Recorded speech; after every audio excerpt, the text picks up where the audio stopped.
ಸ್ನೇಹಿತರೆ, ನಾನಿವತ್ತು ಹಣ್ಣಾದ ಬಾಳೆಹಣ್ಣನ್ನು ಉಪಯೋಗಿಸಿ ಸಿಹಿ ತಿಂಡಿಯನ್ನು ಮಾಡೋದು ಹೇಗೆ ಅಂತ ತೋರಿಸ್ತೀನಿ. ಮೊದಲಿಗೆ ಬಾಳೆಹಣ್ಣಿನ ಸಿಪ್ಪೆಯನ್ನು ತೆಗೆದು ಈ ರೀತಿಯಾಗಿ ಕೈಯಿಂದ ನುರಿದುಕೊಳ್ಳಿ.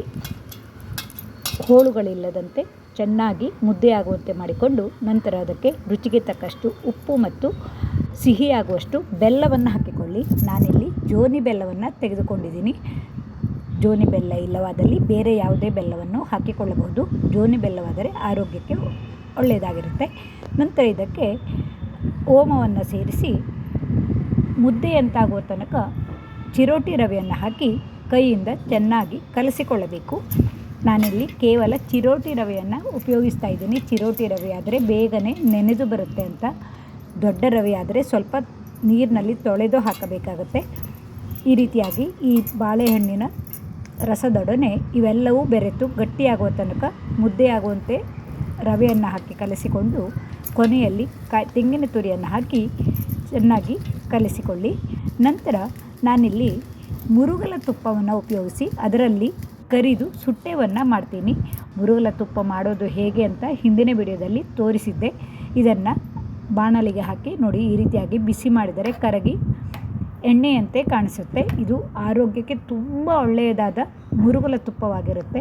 ಇದನ್ನು ಮಾಡುವ ವಿಧಾನವು ಸ್ವಲ್ಪ ಕಷ್ಟವಾದರೂ ಇದನ್ನು ತಯಾರಿಸಿ ವರ್ಷಗಟ್ಟಲೆ ಇಟ್ಟುಕೊಂಡು ಉಪಯೋಗಿಸಿಕೊಳ್ಳಬಹುದು.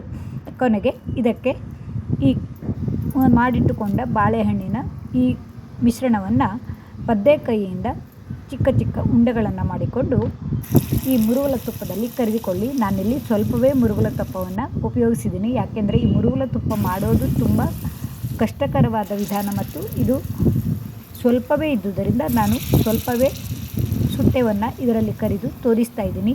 1-2 ಚಮಚ ಮುರುಗಲ ತುಪ್ಪವಿದ್ದರೂ ನಾವು ತುಂಬ ಸುಟ್ಟೆವನ್ನು ಇದರಲ್ಲಿ ಕರಿಯಬಹುದು. ಸಣ್ಣ ಉರಿಯಲ್ಲಿ ಕರಿದರೆ ಚೆನ್ನಾಗಿ ಬೆಂದು ಬರುತ್ತೆ ಮತ್ತು ಇದನ್ನು ಆಚೆ ಈಚೆ ಈ ರೀತಿಯಾಗಿ ಮಗುಚುತ್ತಾ ಇರಬೇಕಾಗತ್ತೆ. ಈ ಮುರುಗಲ ತುಪ್ಪದಲ್ಲಿ ಕರಿದ ಸುಟ್ಟೆವು ಅಥವಾ ಸಿಹಿ ತಿಂಡಿ ತುಂಬ ರುಚಿಕರವಾಗಿರುತ್ತೆ, ಆರೋಗ್ಯಕರವಾಗಿರುತ್ತೆ.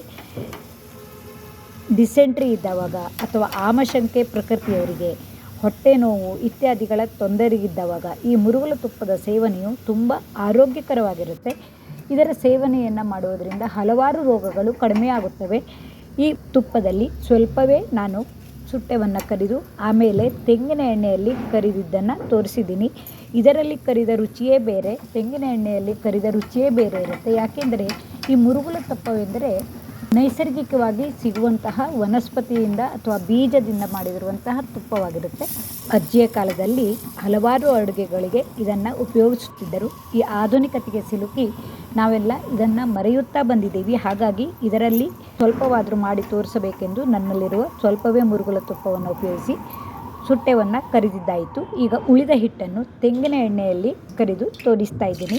ತೆಂಗಿನ ಎಣ್ಣೆಯು ಆರೋಗ್ಯಕ್ಕೆ ತುಂಬ ಒಳ್ಳೆಯದು. ರಿಫೈನ್ಡ್ ಆಯಿಲ್ಗಿಂತ ಈ ತೆಂಗಿನ ಎಣ್ಣೆಯು ಶುದ್ಧವಾಗಿದ್ದವಾಗ ತುಂಬ ಆರೋಗ್ಯಕರವಾಗಿರುತ್ತೆ. ನಮ್ಮ ಉತ್ತರ ಕನ್ನಡ ಜಿಲ್ಲೆ ಅಥವಾ ಕರಾವಳಿ ಜಿಲ್ಲೆಗಳಲ್ಲಿ ಹಲವಾರು ಅಡುಗೆಗಳನ್ನು ತೆಂಗಿನ ಎಣ್ಣೆಯಿಂದಲೇ ಮಾಡುವುದು. ಡಬ್ಬಗಟ್ಟಲೆ ತೆಂಗಿನ ಎಣ್ಣೆಯನ್ನು ಮಾಡಿಟ್ಟುಕೊಂಡು ಇದನ್ನು ಎಲ್ಲ ಅಡುಗೆಗೂ ಉಪಯೋಗಿಸುತ್ತಾರೆ. ಇದನ್ನು ತಿನ್ನುವುದರಿಂದ ಆರೋಗ್ಯಕರವಾಗಿರುತ್ತೆ, ರುಚಿಯೂ ಆಗಿರುತ್ತೆ. ನೀವು ತೆಂಗಿನ ಎಣ್ಣೆಯಲ್ಲಿ ಕರಿದ ತಿಂಡಿಯನ್ನು ತಿಂದು ಯಾವ ರೀತಿಯಾಗಿ ಇತ್ತು ಅನ್ನೋದನ್ನು ತಿಳಿಸೋಕೆ ಮರೆಯದಿರಿ. ಈ ತೆಂಗಿನ ಎಣ್ಣೆಯಲ್ಲಿ ಕರಿದ ಸುಟ್ಟೆವು ನೋಡಿ ಈ ರೀತಿಯಾಗಿ ಬರುತ್ತೆ. ಮುರುಗಲ ತುಪ್ಪದಲ್ಲಿ ಮಾಡಿದ ಸುಟ್ಟೆವು ಸ್ವಲ್ಪ ಭಿನ್ನವಾಗಿರುತ್ತೆ. ಎರಡರ ರುಚಿಯು ಸಿಹಿಯಾದರೂ ರುಚಿಯು ಭಿನ್ನವಾಗಿರುತ್ತೆ. ಈ ರೀತಿಯಾಗಿ ಸುಟ್ಟೆವನ್ನು ತೆಂಗಿನ ಎಣ್ಣೆ ಮತ್ತು ಮುರುಗಲ ತುಪ್ಪದಲ್ಲಿ ಕರಿದಿದ್ದಾಯಿತು.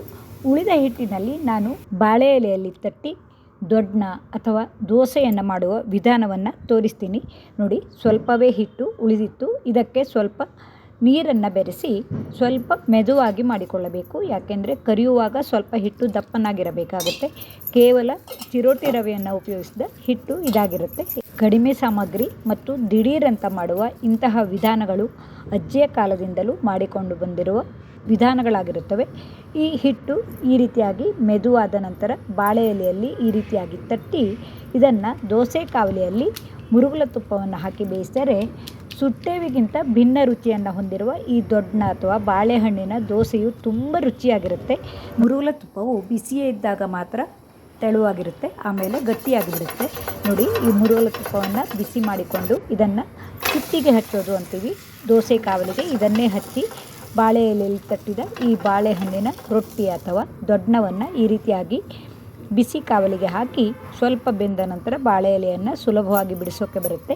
ಇದರ ಮೇಲೆ ಮತ್ತು ಕೌಚಿ ಹಾಕಿದವಾಗ ಮುರುಗಲ ತುಪ್ಪವನ್ನು ಹಾಕಿದವಾಗ ತುಂಬ ಪರಿಮಳಯುಕ್ತವಾದ ಬಾಳೆಹಣ್ಣಿನ ದೊಡ್ಡವು ಸಿದ್ಧವಾಗುತ್ತೆ. ಈ ದೊಡ್ಡವನ್ನು ಮಾಡುವಾಗ ಸುಟ್ಟೆವಿನಷ್ಟು ಮುರುಗಲ ತುಪ್ಪವು ಬೇಕಾಗೋದಿಲ್ಲ. ಈ ರೀತಿಯಾಗಿ ಈ ಬಾಳೆಹಣ್ಣಿನ ಮಿಶ್ರಣವನ್ನು ದೋಸೆ ಅಥವಾ ದೊಡ್ಡ ಮತ್ತು ಸುಟ್ಟೆವನ್ನು 2-3 ರೀತಿಯಲ್ಲಿ ಮಾಡುವ ವಿಧಾನವು ನಿಮಗೆ ಇಷ್ಟವಾಗಿರಬಹುದು ಅಂತ ಅಂದ್ಕೋತೀನಿ. ನಮ್ಮ ಹಿರಿಯರು ನಾವು ಚಿಕ್ಕವರಿರುವಾಗ ಇಂತಹ ಎಲ್ಲ ರೀತಿಯ ಅಡುಗೆಗಳನ್ನು ಮಾಡಿ ಉಣಬಡಿಸುತ್ತಿದ್ದರು. ಮುಂದಿನ ಪೀಳಿಗೆಗೆ ನಾವು ಇದನ್ನು ಕೆಲವೊಂದು ಸಲವಾದರೂ ಮಾಡಿ ತೋರಿಸುವುದರಿಂದ ಮುಂದಿನ ಪೀಳಿಗೆಯವರು ಇದರ ಬಗ್ಗೆ ಜ್ಞಾನವನ್ನು ಹೊಂದಲು ಅವಕಾಶವಾಗುತ್ತೆ.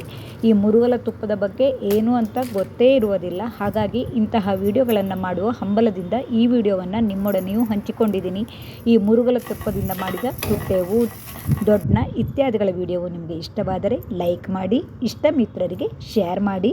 ನಿಮ್ಮೆಲ್ಲರ ಪ್ರೋತ್ಸಾಹಕ್ಕಾಗಿ ತುಂಬು ಹೃದಯದ ಧನ್ಯವಾದಗಳು.